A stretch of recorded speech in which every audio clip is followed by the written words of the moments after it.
happy to welcome Loretta Johns. She's the Executive General Manager of Media, Marketing and Communications at the Sydney Swans in the AFL. Loretta, welcome to the podcast. Thanks, Sean. Longest title in the world. Yeah, we probably should get some deep machine learning and analysis on length of title and interestingness and viewership and listenership of guests.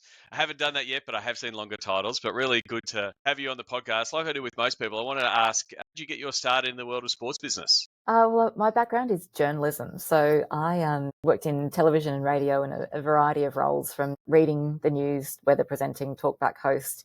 Wound up at 3AW, which is a radio station in Melbourne, as a general reporter. And one day I found myself doing a live cross into Neil Mitchell's program, who's their mornings host, doing a live cross next to a dead body. And I questioned what on earth I was doing with myself, covering sport, because sport was about covering achievement, covering fun stuff, not covering the bad stuff. And an opportunity came up at 3AW to focus on sport. So I took that, covered sport there for a number of years, moved on to Sky News and did the same thing. And then an opportunity came up at the Carlton Football Club to manage media. So I went to Carlton and managed media there for a few years and then followed my other half. So Sydney. going from, so I just want to sort of like the jump from the journalist, making the stories, seeking out the stories to, that media manager roles. Because footy at that time was, how do we manage the media? How do we set up interviews? And it was starting to get into, how do we create our own content? So you were sort of in that space when you moved to Carlton to nice presses and those kind of that space where, who do we let this interview go to? Do we let this interview go to a 3AW, which is a high rating radio show, or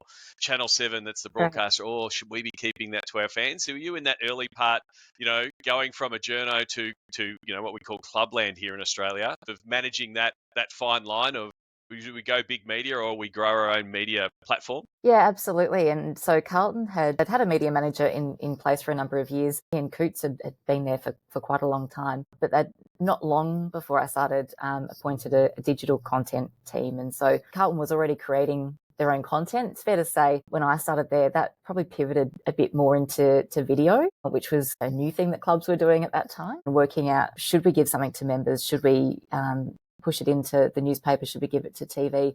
I have to say at Carlton, there was, being in Melbourne and in that bubble of AFL, we probably said no to media a lot more than we said yes. And clubs were quite a closed environment in that respect. That was, a decade ago that I started at Carlton, and time now, but also what the access that they want is different. Everybody wants an exclusive. There's social media, which was only in its infancy back then. And so I think that the level of access and that behind the scenes content that we see now has really evolved and taken off in certainly the last 5 years. A very different environment to when I first started at the Carlton Footy Club. So then you left Carlton and went up north and went to Sydney and went to the Swans. And coming from Melbourne, which is, AFL dominated, all the back pages, takes all the radio airways, starts the news, moving into Sydney. Strong AFL club like the Swans have been there for many years, but it's very much a rugby town, a rugby league town, takes that focus. Was it reprogram your media brain to go, how do we tackle this market? It really was, because in Melbourne, where AFL is king, it's the water cooler talk, it's the number one sport in town.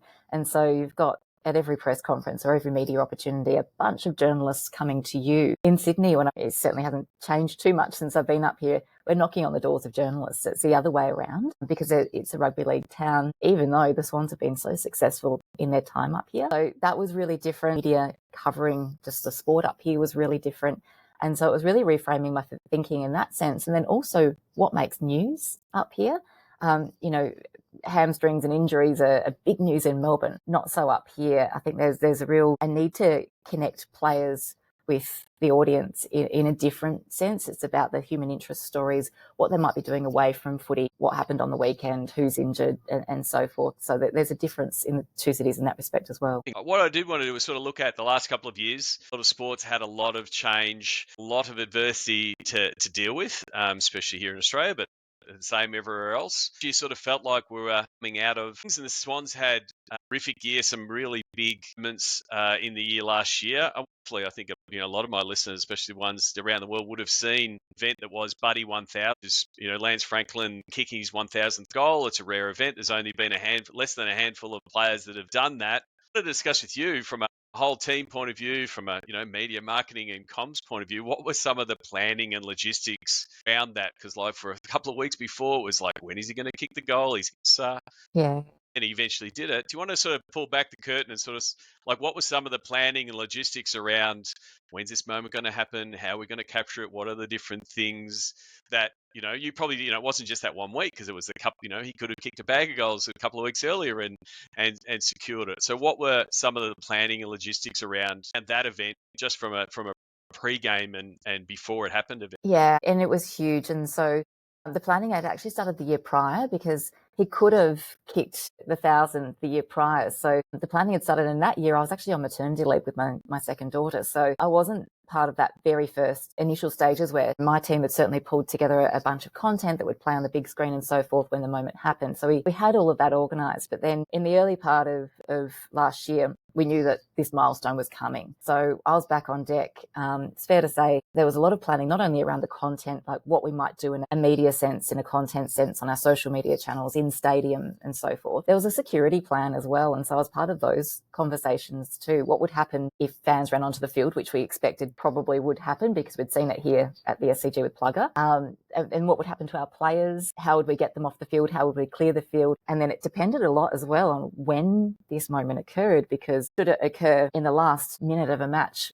would we bother resuming the game? Or if it happened in the last minute of a quarter, would we bother continuing that quarter? So that there was what happened if it was a score review and heaven forbid we had to reset and it wasn't actually a score. So all of those things were factored into the planning. It's fair to say that we didn't plan it during the match. There was a few things that occurred that we didn't anticipate, because I think if you've seen the footage when Lance kicked it, his ball had barely connected with his foot and fans were running onto the field. And so it was chaos, but it was great chaos. I was standing at the top of our players race telling security to let players through because I could see them trying to make their way back through the crowd. Lance basically crowd surfed. But my priority at that point was, one, get our players off the field and into the rooms. But secondly, for our host broadcaster, Channel 7, to make sure that they had first access to Lance and could talk about the moment. So we were able to tee that up as soon as we got Lance into the rooms. He chatted to Matthew Richardson. But from there, it was all the other stories. So there was, a tremendous amount of fan content that we used from social media. But there were an Ollie Florent who ended up out on Driver Avenue because they had to exit the stadium to get back into our rooms. And, even the next day it was, there was this security guard that had got Lance out of the crowd, who's white shirt man? And then it was the story of the ball, and we wanted to get the ball back because that had been lost in the crowd. So there was a heap of different content and stories that unfolded on the Monday and bring the fan into the club that had caught the ball, reunite Lance with the ball, and Lance spoke to what was an absolute pack of media, probably the most media I've ever seen at a press conference here in Sydney. So a tremendous moment in not only our sporting club's history, but in world sport. Amazing scenes. Again, planning for knowing you are not allowed to invade a ground on a normal occasion, but the weight of everyone knew it was going to happen. And, I'll share some of the visions, and I'm sure your international counterparts will the shakes when they see that many fans run onto the stadium and the shot from the blimp of just watching them all towards, and then all the little sub stories, the people that decided to run on and sit in the middle and have a picnic while it was happening, and to people having kicks of the footy, like that stuff that it was a long delay. And then, like you said, again, imagine the operation staff when you find out two of your players are walking around outside the stadium trying to get back in because it was the only way they'd get back. It was a terrific event, and again, like everyone was watching and waiting for it, and the celebration around it terrific, and then with their phones on record. So like I was watching it at home, and part of me was watching it on 7 and then on social, and then you would open up Instagram or TikTok and you would just be seeing all these different points of view in the sigh of relief of, oh, everyone was okay. Like, Buddy was in the middle of that, and it was all just adoration but and white shirt guy got him out, but it was like everyone's still like, just get him out. Okay, it's all great. Everyone's had their moment now, and everyone breathed. So an amazing experience, and I can only imagine what it was like being there, but then also trying to coordinate someone get that shot. How was it? Did you have people positioned in different parts of the ground to sort of capture it? I did, yeah. That have that moment ready. So we split up our content, so our social media team and media team. So I had myself and our communications manager positioned at different points of the ground because we didn't know which end Lance would kick it at and where he might exit for the ground from. So there were all those factors at play. So we did have people stationed in various points. And then even insofar as just that shot of the time lapse of everyone running onto the ground, there were different cameras. So I think that probably the thing that struck me the most about it, though, as you mentioned, that the social media element, I don't think I've ever seen another event where there was so much of the one moment, so much user-generated content. And we were seeing it for, the whole weekend. It just kept coming. The different angles, the different stories, fans just wanting to say that they were there and they were part of it and repurpose on our own channels in the week that followed. I wanted to ask you that because one of the things we didn't touch on, your role at the Swans has grown. Like we said, we joked earlier that you've got a very long title, but marketing is something that was like added to your remit a couple of years ago, coming from the the media comms piece. What was it like sort of picking up that as a portfolio, and what did it entail? Because like when I talk about marketing at footy clubs, it's different. It's different for different teams. But what does that remit mean to you, and what are some of the things you've learned picking up that? Yeah, and look, it was completely, I guess, foreign to me because I didn't have a marketing background. I'd studied journalism, always worked in media, but I have to say it's definitely one of my passion points. How we promote what we do and everything that goes with that. So that was added to my portfolio, and I'm fortunate had a wonderful team underneath me that I've learned a lot from over the journey. As I have a marketing background. Probably what we do more at the Swans and say your footy clubs in Melbourne is we need to promote the game, just the general when the match is happening, building the profiles of our players. There's a huge paid push behind that as well. And so we work really closely with OMD, who's our media agency, on a channel plan partners, the likes of Concrete Playground, so that there is a real channel mix to it. And then we evaluate throughout the year, what's working, what's not, and try and tweak things along the way. I have to say that focus has really, in the last couple of years, led to a lot of data-driven marketing, looking at the insights and then using that as the basis for what we do. So that was all completely new to me coming into this role. But probably the content marketing part of it is what I'm really passionate about now, and how we can connect with fans that way, but teach them, give them the messages that we want to promote along the journey. So yeah, something I'm still learning, but I guess I was fortunate as well. Before I had that as part of my portfolio, I'm actually very, very slowly chipping away at my MBA. And so I had studied a little bit of marketing through that prior to picking it up. Fundamental basics, but learning a lot as I go still. But I do think, your background in reporting and storytelling and telling a narrative is a really big part of what marketing is, and even more so now, like you said, content marketing. How can you take these stories, repurpose these stories for your marketing objectives, and sort of looking back at that data? Mm-hmm. Like we said, Sydney is a very different market. Melbourne.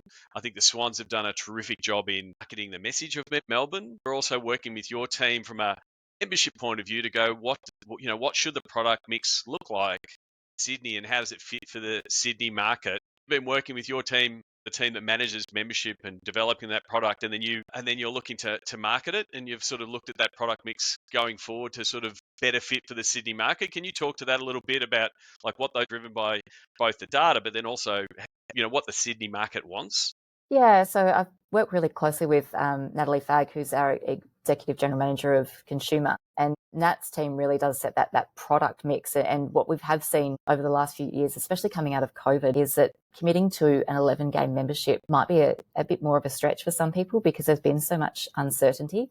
Certainly now it does feel like we're back into events, but that was the first time we delivered a full season in a few years that hadn't been interrupted by COVID. And certainly we started last year, we were still coming out of COVID. There were still restrictions at the start of last year. So it does feel like footy's back, but what we have done is tweak that product mix where we have more flexible membership products. So we now offer a 5-game membership as opposed to just a traditional 11-game membership, which, caters for people that know that they want to come to Swans games, but they might not be able to commit to coming to every home game. And there's another product that was developed last year, the Swans Pass, which is 11 tickets, but you could use those 11 tickets at one game, so you and 10 friends could come along, or you could use one per home game across the year like a traditional 11-game membership. So it just provides some flexibility in what people might want to do. And also noting that people, come to the footy with friends. It's a social event, and tweaking the product mix accordingly. Probably the other thing on membership, really in the promotional field in my remit,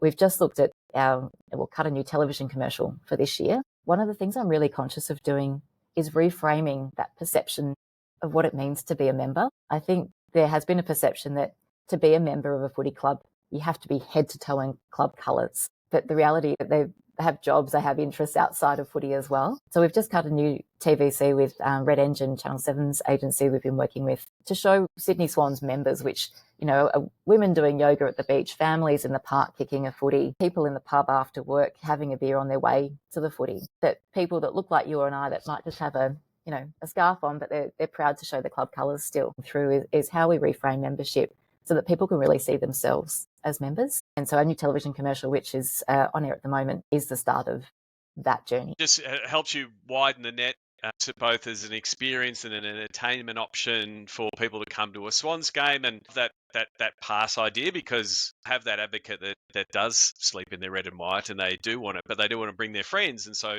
that type of product can allow them to be the Pied Piper, come along to a game, allows you to start, expanding that experience. And then your job from a marketing point of view is to amplify that experience and let more people know about it. You get the great moments of Buddy 1000 and everyone knew about it, but what is it like at a regular Swans game, or what is it like at a high profile game? And so my next question is really tough for me as a Collingwood supporter, but you had a terrific grand final, you had a final series run, and you had that terrific preliminary final at SCG against my Pies. The atmosphere there was amazing, and you were talking before about the UGC. I'd ask you, how you've used that experience, which was amazing for, and goes into Swans Law campaign this year to sort of say, hey, you've got to come to the game. You've got to be, this is what it's like. And that's absolutely, you've hit the nail on the head of what we're trying to do, is to showcase the game day experience and why you would come to the footy, because footy, we know, is so much better live, but that experience, particularly at the Collingwood games, we played the Pies twice at the SCG towards the end of last season. Both were sellout crowds in excess of 40,000 people. The atmosphere at both games was incredible, but particularly that prelim. It was electric. It was the game, I have to say. But we, from that match, had the moment that the siren went, the user-generated content that we were able to pull from people that were there on the day. It's incredible to watch, and we've pulled it all together. We created a piece of content that we used at the end of last year, but we've brought it back this year as a reason to, why you should go to the footy. And I don't think there's any television commercial create ourselves that would speak to the experience of match day quite like that. Your fan content is actually probably your ultimate review of your product. So we've pulled that together, and we're using that this year, certainly leading into our first home game against the Hawks on the 26th, to show that why you should come along to a game at the SCG, because it is incredible. Years there were fans jumping up and down and screaming. It was the noise as people left the stadium. I can only hope that we'll see more of that this year, because it was incredible. It was, and like I said, it's disappointing, but yeah, an amazing atmosphere. Yeah, sorry, and, Sean. if I go to another final like that again this year, I'll still be happy. And I think it's also another thing that, especially in that membership mentality, you fight so hard to get someone to be a member. And I think that your marketing doesn't stop there. You've still got to keep marketing. My money, thank you. I've done my good thing. I've supported the club. Don't go to the game. You're not getting the benefit of, the crowd behind the team and the atmosphere and making the atmosphere for everyone else. So also, that bit of content not only draws in new fans, but fans who are like, oh yeah, I have to be at that game. I have to come, and it does fire them up. So it's as much marketing. We've already got your existing customers, which I think is so important to say, hey, you've still got to come to the game. We do appreciate the financial commitment you've made and all of those kind of things, but things the crowd does bring, the members do bring, is that atmosphere, and they make the game experience. So you've got to do that marketing effort to get them there as well. Absolutely. And I think, my team is really focused on, firstly, audience growth, and our audience is huge. We've got, according to YouGov data that was out in January, 2 million fans now. So it's the most of any sporting team in the country. But from those 2 million fans, it's really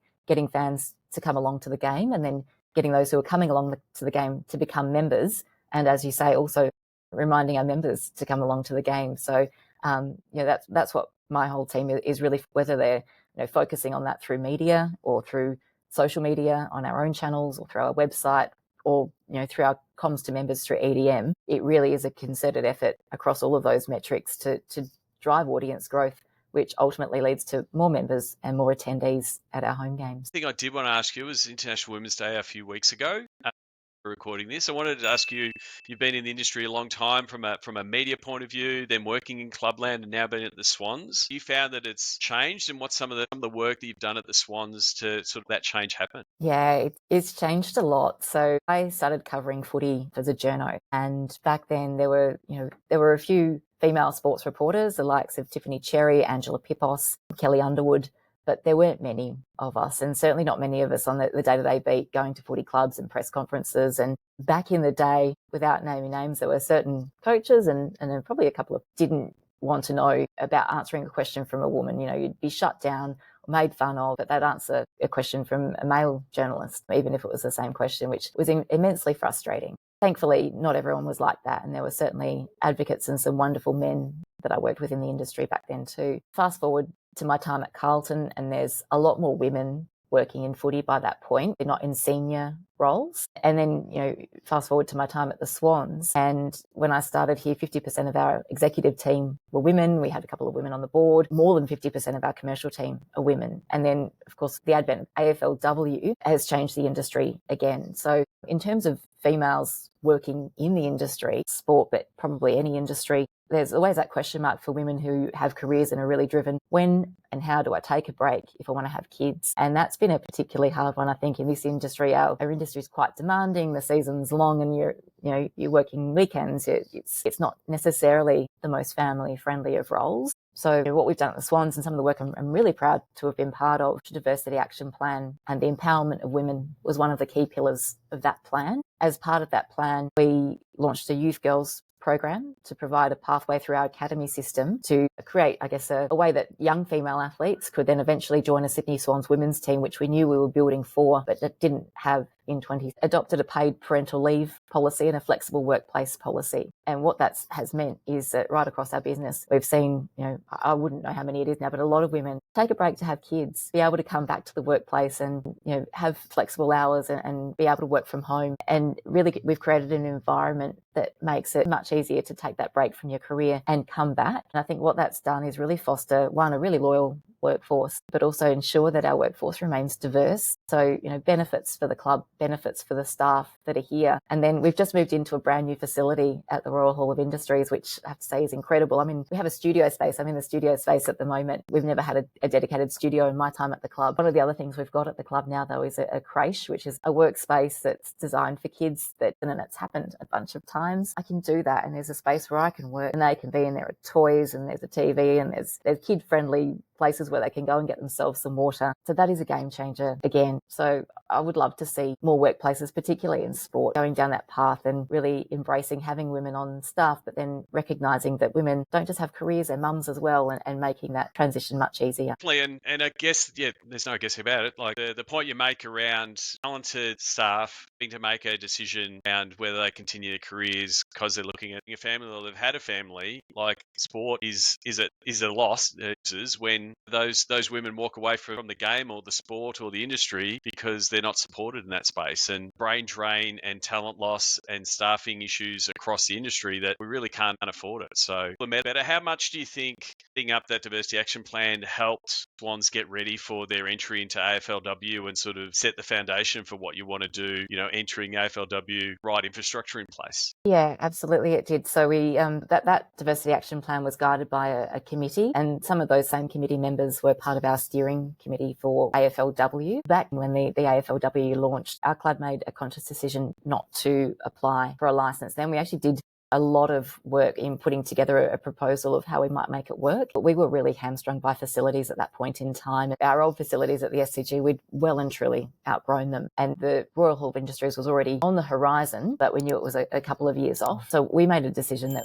if we were going to have a team, we wanted to make sure that there was equity in that and that the women would be given the same opportunity to be at their best as our men's team. So certainly the Diversity Action Plan guided, I guess, the establishment of a pathway and what we would do for women in general. A separate steering committee for AFLW that really guided, well, what is it that we're going to put in place to ensure that these women that we bring to our club are absolutely set up for success. And so in our new facility, we have equal men's and women's facilities in terms of locker rooms. Both teams use the same gym, our indoor training field. So we're in a situation where both teams have equity, and now it's up to the athletes to work hard and to show us what they can do. But we wanted to do it right. I'm really proud of the program that we've been able to put forward for AFLW, and really excited for the club to be going into its second season this year. Before we wrap up, what are some of the goals the Swans, from a marketing and media and comms point of view, both for this year? You sort of put a longer lens for it, because as a marketer, you've got to look at it a bit like the coach. You've got to look at it from a week to week and a year point of view, but you've also got to have that longer lens of, does this, what are you planning for, and what do you want in 3 to 5 years time? So the Swans. Well, I guess collectively as a club, we have a game plan. It's our business plan that we are all really focused on. And the central part of our flywheel, if you like, is reaching 75,000 members, which we're aiming to do by the end of 2020. And our next premierships across both men's and women's. And so premierships aren't just at the feet of the players and the coaching staff. Everyone across the club can contribute a financial sense, which will contribute to success on the field. So we're really focused on that, and my team certainly on that audience growth, 75,000 members, and making sure that we're getting maximum people at our home games each week. So central focus is that, but then off of that, we want to create great content. We want to entertain. And so every week our key focus in the short term to have people who maybe not be, Swans fans coming to our channels and consuming our content because it's just good content. So that's what we focus on in the short term, but the long term is really the membership and reaching 75. We love talking about it. It is something that is very much very AFL, of getting that fan on that escalator, and stories and content, and digital helps accelerate that escalator till they get to that top of that escalator. They go, here you go, Loretta, here's my credit card, keep it until I die. I'm good for life. Like, that's sort of the holy grail for most people in their membership and the marketing space. But I do think that digital helps accelerate that, and especially when you're in a growth space, which there's lots of fans.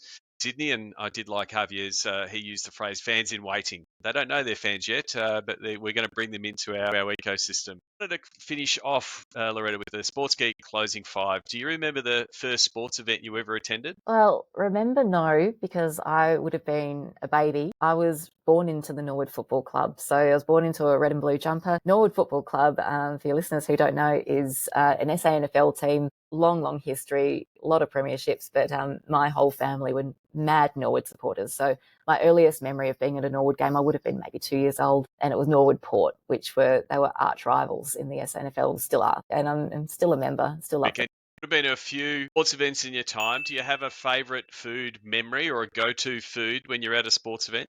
Look, I'm fairly simple when it comes to sports events. I tend to go for the hot chips and jam donuts. I think jam donuts might be a footy thing more than anything. They're definitely my go-tos. The three-quarter time jam donuts are a good little thing just to get you through to the last quarter, I find. What's the first app you open in the morning? Right now, it's real estate app, because we're looking for a house. So I'm a little bit addicted to looking at that app. But usually I have to say it's my calendar, followed by the Bureau of Meteorology to check the weather for the day. Of luck, the housing market's bad enough, but in Sydney, imagine that it's a tough one. Is there someone that is there someone that you follow, whether it be an author or someone you follow on social, or a colleague that podcast listeners should give a follow, and why? Well, I should give a follow to the Sydney Swans. I've got to plug the Swans first up. We have great content, so please follow the Swans. But no, aside from that, look, Hugh Van Cuylenberg, either follow him because he's amazing, but he also does a podcast, so I'll plug another podcast here, The Imperfects. Terrific listen, highly recommend. Terrific. And thank you very much. Happy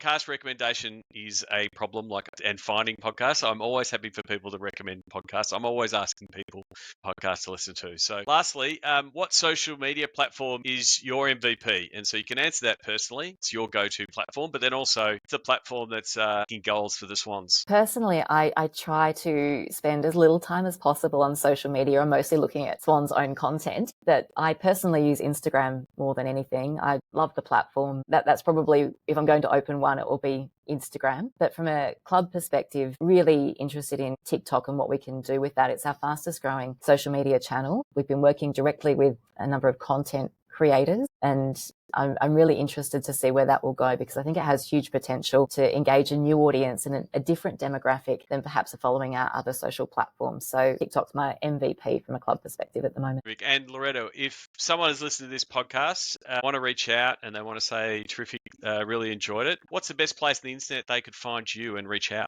Hit me up on LinkedIn. So whilst Instagram's my personal go-to, I do use LinkedIn. So hit me up on there, search Loretta Johns, you'll find me. Thank you very much for coming on the podcast. look forward to hopefully seeing you at a game, and my Pies and the Swans will meet in the grand final this year. That'd be a fitting result after last year, I think. Well, it's been my absolute pleasure, Sean, and I would love to meet your Pies in the grand final again, so long as we go one better than last year.